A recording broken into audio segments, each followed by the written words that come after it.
Hi! అమ్మతో వందే భారత్‌లో journey అనమాట. నేనైతే ఫస్ట్ ఎలా ఉంటుందా ఏంటి అని టెన్షన్ పడ్డాను. భయం ఎందుకంటే నేను తొందరగా ట్రైన్ ప్రిఫర్ చేయను. మాకు ఇంటి దగ్గరే బస్ అనమాట. సో, బస్ జర్నీ ఎక్కువ ప్రిఫర్ చేస్తాను.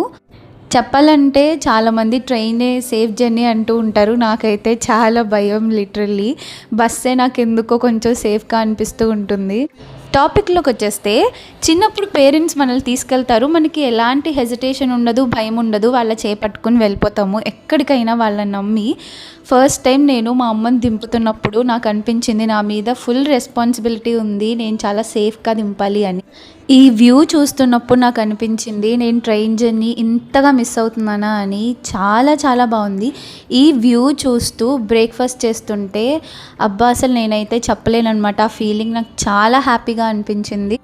బ్రేక్‌ఫాస్ట్‌లోకైతే ఇడ్లీ, వడ, సాంబార్, ఫ్రూట్ కేసరి ఇచ్చారు. చాలా బాగుంది. అండ్ ఇడ్లీ తెలిసిందే కదా! ఇక్కడ ఇడ్లీ మన ఇడ్లీలా అస్సలు ఉండదు. అండ్ సాంబార్ అయితే అసలు చెప్పక్కర్లేదు. ఇక్కడ చాలా బాగుంటుంది కదా తమిళనాడు సాంబార్. అలా బ్రేక్‌ఫాస్ట్‌ని ఫినిష్ చేసాము. అండ్ నేను అమ్మని కూడా చాలా సేఫ్‌గా దింపాను.